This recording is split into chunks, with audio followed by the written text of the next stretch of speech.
Hi అండి. ఇప్పుడు నేను 'విలువ' అనే కథతో మీ ముందుకొచ్చేసాను. ఒక వృద్ధ దంపతులు కొడుకుపై కేసు పెట్టి కోర్టు మెట్లు ఎక్కారు. చూస్తున్న అందరూ ఈ వయసులో అవసరమా వీళ్ళకి ఇవన్నీ అనుకున్నారు. ఆ కథ ఏంటో కథలోకి వెళ్దాం రండి. సుదర్శన్ లోపలికి వస్తూ, వసు, మా అమ్మ నాన్న నాపై కేసు పెట్టారు అన్నాడు. ఏమని? అయినా కేసు పెట్టడం ఏంటి? అంది వసుధ. వాళ్ళ పంతం నీకు తెలిసిందేగా, వెళ్ళని. మన మధ్య ఉన్నది అందరికీ తెలుస్తుంది. వాళ్ళనే అంటారు అందరూ. సొంతంగా బ్రతకనివ్వరా? ఇంకా వాళ్ళు చెప్పినట్టు వింటూ వాళ్ళ కాళ్ళ దగ్గరే ఉండాలి. అదే వాళ్ళ కోరిక అన్నాడు సుదర్శన్. కోర్టుకు మనం కూడా వెళ్ళాలా? వెళ్ళకపోతే? అంది వసుధ. అది కోర్టు ధిక్కారం అవుతుంది. వెళ్దాం, ఏమైంది? అందరూ తెలుసుకుంటారు. అందరూ పిల్లల్ని తప్పు పట్టేవారే అన్నాడు. సుదర్శన్ బోన్లో నిలబడ్డాడు. లాయర్ కేసు చదివి వినిపించారు. మీరేమైనా చెప్పాలి అనుకుంటే చెప్పండి అన్నారు జడ్జి గారు. చిన్నప్పటి నుండి ఎంతో ప్రేమగా పెంచారు, చదివించారు. నాకు బిజినెస్కి పెట్టుబడి పెట్టారు. కానీ బిజినెస్లో నేను సక్సెస్ కాలేకపోయాను. మళ్ళీ మంచి బిజినెస్ అవకాశం వచ్చింది. దానికోసం డబ్బు అడిగితే ఇవ్వనన్నారు. ఆయన కోసం కావలసింది ఉంచుకుని మిగిలిన ఆస్తి అమ్మి నాకు ఇమ్మన్నాను. నాకు తెలిసిన వాళ్ళు అమెరికాలో బిజినెస్ చేస్తున్నారు. వాళ్ళ బిజినెస్లో నాకు పార్ట్నర్షిప్ ఇస్తున్నారు. దానికోసం నేను ఇప్పుడు వెళ్ళిపోతున్నాను. వీలు కాదు, వెళ్ళటానికి వీల్లేదు అని ఇప్పుడు నా మీద కేసు వేశారు. అరే, బిజినెస్ చేద్దామంటే బిజినెస్లో నేను సక్సెస్ కాలేదు. నాకు అక్కడ ఉన్నవాళ్ళు పార్ట్నర్షిప్ ఇస్తున్నారు. ఆల్రెడీ అది మంచి రన్నింగ్లో ఉన్న బిజినెస్. నాకు పెళ్ళయి 2 సంవత్సరాలు అవుతోంది. రేపొద్దుట నాకు పుట్టబోయే పిల్లలకు నేను మంచి లైఫ్ ఇవ్వాలి కదా.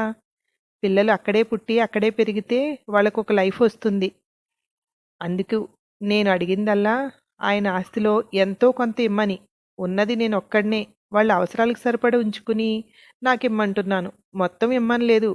ఎప్పటికన్నా నాది అనుకున్నప్పుడు ఎప్పుడో ఇవ్వడం ఎందుకు? నాకు అవసరం ఇప్పుడు. ఇది జరిగింది అన్నాడు సుదర్శన్. ప్రభాకర్ గారు, మీరు మాట్లాడగలరా? లేదా మీ లాయర్ మాట్లాడతారా? అన్నారు జడ్జి గారు. నా వర్షన్ నేను చెప్తాను అని బోన్లో నిలబడ్డాడు. నా పేరు ప్రభాకర్. నా భార్య పేరు సునంద. మా ఇద్దరికీ పెళ్ళైన 15 సంవత్సరాల తర్వాత పుట్టాడు వీడు. మేము అల్లారు ముద్దుగా పెంచుకున్నాం. అడిగింది లేదనకుండా అన్నీ అమర్చిపెట్టాను. ఫ్రెండ్స్ అందరూ ఎక్కడో చదువుతున్నారు, నేను అక్కడే జాయిన్ అవుతాను అంటే జాయిన్ చేశాను. చదువు మధ్యలో మానేసి నేను చదవను, బిజినెస్ చేస్తా అన్నాడు. పెట్టుబడి పెట్టాను. దానిలో రాణించలేదు. రాణించాలి అంటే దాని మీద పట్టు ఉండాలి. అది లేదు వీడికి. నాకొక స్టీల్ ఫ్యాక్టరీ ఉంది. దాన్ని చూసుకోమంటే నామోషి. పెట్టుబడి పెట్టేసి ఫ్రెండ్స్తో తిరుగుతూ ఇంటికి వచ్చి పడుకుంటే బిజినెస్ పెరుగుతుందా సార్? ఎంత కష్టపడితే జరుగుతాయి అవన్నీ? నా కోసం ఉంచుకుని మిగిలిందంతా అమ్మేసి వాడికి ఇచ్చేయమంటున్నాడు. అది నా కష్టార్జితం. దాని మీద వాడికి హక్కు ఏంటి? నాకింకెవరూ లేరు వాడికే అన్నప్పుడు మాతోటే ఉండి దాన్ని అనుభవించవచ్చు కదా. మేము వద్దు, మా ఆస్తి కావాలా? కోర్టులోకి వస్తుంటే నా కోడలు అడుగుతోంది. ఇప్పుడు కోర్టు మీతోనే ఉండమంది అనుకోండి. మేం మీతో పాటు ఉండి మీరు చనిపోతే ఆస్తి వస్తుందని మేము మిమ్మల్ని చంపేస్తే? ఎందుకు మీకు ఇవన్నీ? మేము ఎక్కడో బ్రతుకుతాం అనుకుంటున్నాం. మీ బ్రతుకు మీరు బ్రతకండి, మా బ్రతుకు మేము బ్రతుకుతాం. కొంత పెట్టుబడి పెట్టండి. మీరు ఇప్పటి వరకు ఆయన కోసం ఖర్చు పెట్టింది రెండూ కలిపి వడ్డీతో సహా తిరిగి ఇచ్చేస్తాం. మీ డబ్బు మీ దగ్గరే ఉంచుకోండి అంది. నేను అక్కడ సమాధానం చెప్పలేదు. ఇక్కడ చెప్తున్నాను. అమ్మా, నేను వాడి కోసం ఖర్చు పెట్టిన డబ్బంతా తిరిగి వడ్డీతో సహా తిరిగి ఇచ్చేస్తానన్నావు.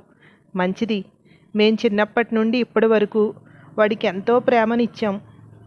ఇప్పుడు నేను అడుగుతున్నాను, ఆ ప్రేమ నాకు వడ్డీతో సహా కావాలి. నా ప్రేమను నాకు ఇచ్చేయండి. అతను అలా అన్న వెంటనే అక్కడంతా నిశ్శబ్దంగా ఉంది. ఒకప్పుడు వాడికి అమ్మవారి సోకి ప్రాణాపాయ స్థితిలో ఉన్నప్పుడు వాడి తల్లి ఉపవాసాలతో గుడి చుట్టూ పొర్లుదన్నాలు పెట్టింది. అసలే అనారోగ్యం మనిషి అవడం వల్ల వారం రోజులు హాస్పిటల్లో ఉంది. వీడికి తగ్గింది, ఆవిడ పోతుందేమో అనుకున్నాం. అలా 1, 2 కాదు వాడి కోసం చేసినవి. మీ పిల్లలు కనుక మీరు పెంచారు, దానికి మళ్ళీ మా నుండి ఆశిస్తున్నారా అని అడుగుతున్నారు. మిమ్మల్ని ఏమీ ఆశించి పెంచలేదు.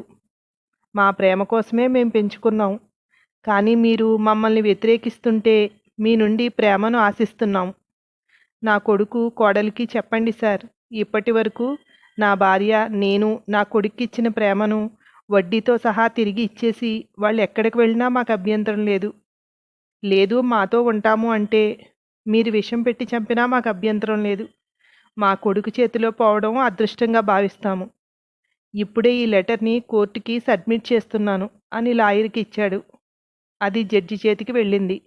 అది చదివి ఆయన ఆశ్చర్యపోయారు.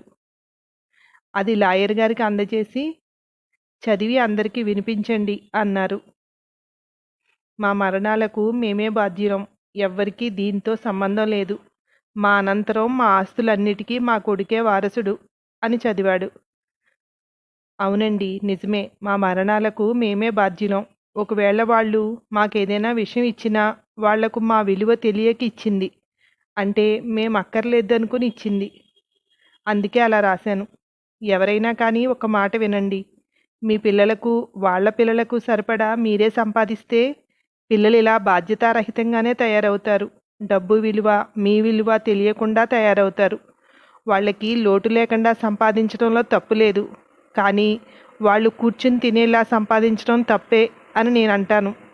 నా కొడుక్కి డబ్బు విలువ తెలిస్తే పెట్టిన బిజినెస్ మీద కష్టపడి నిలబడేవాడు. ఆ విలువ తెలియదు కనుక పెట్టుబడి పెట్టేసి ఇంట్లో పడుకుని ఫ్రెండ్స్తో తిరిగితే డబ్బు పెరిగిపోతుంది అనుకుంటున్నాడు. ఇప్పుడు కూడా అదే దృష్టితోటే ఉన్నాడు. అమెరికా వెళ్ళి అక్కడ పెట్టుబడి పెట్టేసి అక్కడే పిల్లల్ని కని వాళ్ళని ప్రయోజకులను చెయ్యాలి అని కలలు కంటున్నాడు. ఏ బిజినెస్ అయినా కష్టపడకుండా పైకి రాదు. డబ్బు పెట్టుబడి పెట్టి ఇంట్లో కూర్చుంటే ఆ డబ్బే దానంతటది పెరిగిపోదు. నువ్వెంతో కష్టపడితేనే అది పెరుగుతుంది. ఇదంతా చెప్పడం వల్ల ప్రయోజనం ఉంటుందని కాదు, కానీ అందరికీ మా కష్టం కూడా తెలియాలని మేము ఇక్కడి వరకు వచ్చాం. మాకు వాడంటే ప్రాణం. వాళ్ళు లేకుండా మేము ఎలా బ్రతుకుతాం? వాడు విషంతో మమ్మల్ని చంపక్కర్లేదు. వాడు మాకిస్తున్న విలువకు మానసికంగా ఎప్పుడో చచ్చిపోయాం. మిగిలింది ఈ కట్టె మాత్రమే. అది విన్న అందరి మనసు చెలించిపోయింది.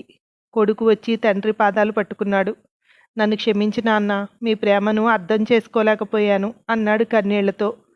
కోడలు తల వంచుకుని నిలబడింది. కొడుకుని పైకి లేపాడు ప్రభాకర్. మీ అమ్మ నిన్ను చూడడం కోసం నడవలేకపోయినా వచ్చింది అన్నాడు ప్రభాకర్ అటు చూపిస్తూ. సుదర్శన్, వసుధ ఇద్దరూ సునంద దగ్గరికి వెళ్ళి కాళ్ళకి దండం పెట్టారు.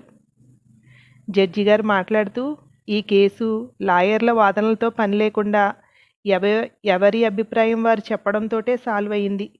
ముసలి వయసులో ఉన్న తల్లిదండ్రులకు కొడుకు దగ్గర ఉంటే ఆనందంగా గడుపుతారు. ఈ వయసులో వాళ్లకు అదే ఆనందం. ఆస్తితో సంబంధం లేదు ఆ ఆనందానికి. ఉన్నదంతా పిల్లలకి రాసిచ్చి తర్వాత వాళ్ళు వృద్ధాశ్రమాల్లో జాయిన్ చేస్తుంటే బాధపడే తల్లిదండ్రులందరికీ ప్రభాకర్ గారు ఆదర్శం. కానీ ప్రభాకర్ గారు, తల్లిదండ్రులు కూడా తప్పు ఉందండి. వాళ్ళు అడిగినవన్నీ చేస్తూ పోతుంటే ఎదిగిన తర్వాత కూడా మీరు వెళ్ళిపోండి అని ఈజీగా అనేస్తున్నారు. వాళ్లకు ప్రేమను ఇవ్వడమే కాదు, ప్రేమను పంచడం కూడా నేర్పించాలి. తల్లిదండ్రుల ప్రేమ విలువ కట్టలేనిది. దాన్ని తిరిగి ఇవ్వాలంటే మీరు ప్రేమించాలి. అందరూ చప్పట్లతో అభినందించారు. ఈ కథపై మీ అభిప్రాయం కామెంట్లో చెప్పండి. కథ నచ్చినట్టయితే లైక్ చేసి షేర్ చేయండి. ఇలాంటి మరిన్ని కథలు వినటానికి సబ్స్క్రైబ్ చేయండి. బాయ్.